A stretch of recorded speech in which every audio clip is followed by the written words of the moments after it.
today, helping teens make smart decisions about dating. Our next guest is on a mission to build a culture of respect and give parents and kids the tools they need to make smart decisions.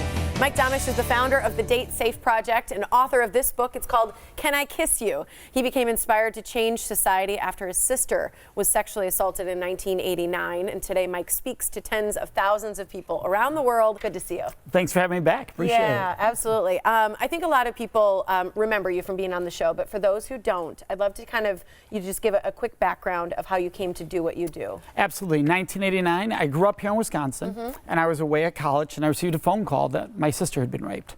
And that is what changed my life forever. One, the trauma of trying to figure that all out, and then seeing her strength, her courage, would inspire me to want to speak out and do something about this. And now we're 30 years later almost. Yeah. And here we are doing this work in high schools, middle schools, colleges, and corporations around the world. Yeah. What kind of work are you talking about? What is the message that you're giving to these kids? Yeah, when we're working with middle schools and high schools and parents, we're talking about how to teach your kids how to respect their boundaries, how to be able to use their voice to declare their boundaries very succinctly, also how to honor their partner's boundaries. So how to ask first to respect the answer. Or you're at a party and you see something happening where somebody's using alcohol or drugs to try to get somebody into a sexual situation, how to step in and really intervene and stop that from happening.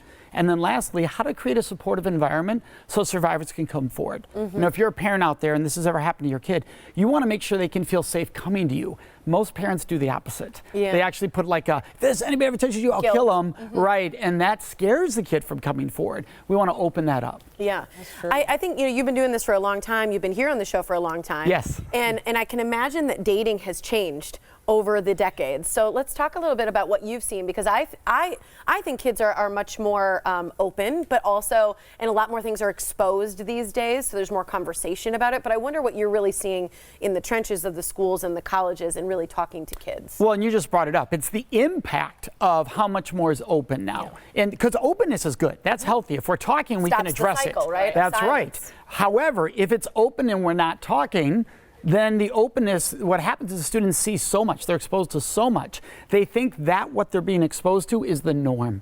And because we're not talking as parents in schools, what happens is they think, oh, this is how I'm supposed to behave. And so they follow that path, which is really unhealthy. And so what we want to do is go, hey, we have a more open culture. I, as a parent, I need to be way more open now, because I need to help them see that's not the right path. Even though it's exposed, it doesn't mean it's right. And one of the big mistakes parents make is they think, well, you know, times have changed so much, I can't relate. The fact is, most of dating hasn't actually changed. And a lot of sex is still the same. Yes. You still get nervous, right? Works the same way. Yeah. You know what? The way they were pressuring people to have sex 40 years ago, same way they're being pressured today. Right. That hasn't changed. Right. Using alcohol to get somebody to do something, there are married people doing that today. They were doing it 40 years ago. That hasn't changed. So you have a lot in common with your kid as far as the culture they live in and the culture you lived in. One thing I think has changed, though, and what you were talking about being exposed to so much more, is pornography. Like, how does that play into it? Because kids, I mean, it seems like they could just, on a click, get whatever they want. Yeah. On their handheld device. Yeah, and what's interesting is parents are like, oh, this generation's so perverted, all this pornography. I'm like, wait a second. I bet every parent out there can name the 3 magazines had a stash that they knew that somebody's dad, it was always dads that were supposed to have the magazine, somebody's dad had, and they can name it in an instant. Absolutely. So what we have to first realize is our kids are no more perverted than we were. Right? So that's a really important topic. And that's not a race you want to win. No, it's not. Like, It's not. no, we were. No. Yeah. The difference is we didn't have the access. Yeah. And if we did, are we kidding ourselves that we wouldn't have peeked? We wouldn't have looked at all that online access. So what we want to talk about is what's the impact of all that access, because we want to help the kids see it through a different lens. Yeah. And so the key is, for years it was, you talk about pornography, it leads to violence. Well, kids don't relate to that. So what you say is, all right, if you've never seen pornography, how do you view a sexual partner's body? Yeah. Versus once you've seen it, pornography, how do you view a sexual partner's body? And kids admit, once I've seen it, I judge the body. But without having seen pornography, I just see this body. I'm like, oh, this is amazing. This is incredible. Yeah. I see the gift for what it is. But I lose the gift the more I watch pornography. That's an important lens for them to realize that, hey, this is not what you should expect as a norm. So how do we teach our kids to say no? Because especially when they're being pressured, especially when they've seen a lot of these things, or they think that may be the norm, how do we teach them that no is okay and no is oftentimes the right answer. You know, Tiffany and Katrina, this is really important. Parents tend to say, just say no. If you don't want it, just say no. Right. What they forget is the reason their kid's not saying no. The reason their kid's not saying no is because they're afraid to hurt their partner's feelings. Really? Yeah.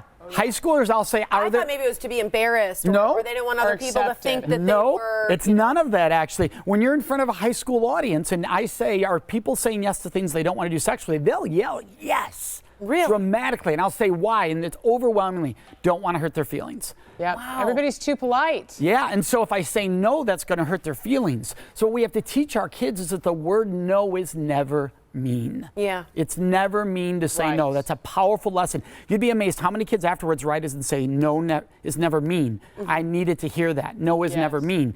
Right. And saying then no. my feelings are valid. Yeah, that's just it. Saying no empowers me. It's the kindest thing I can do for me and for my partner, because now I'm not misleading them. I'm not lying to them that I want to do something I don't want to do. I'm being honest. That's respect. But I want to make sure people know how to find you. It's datesafeproject.org. You can find out more about Mike there and his entire project too. Thanks for being here. Thank you you both for having me here. I appreciate it.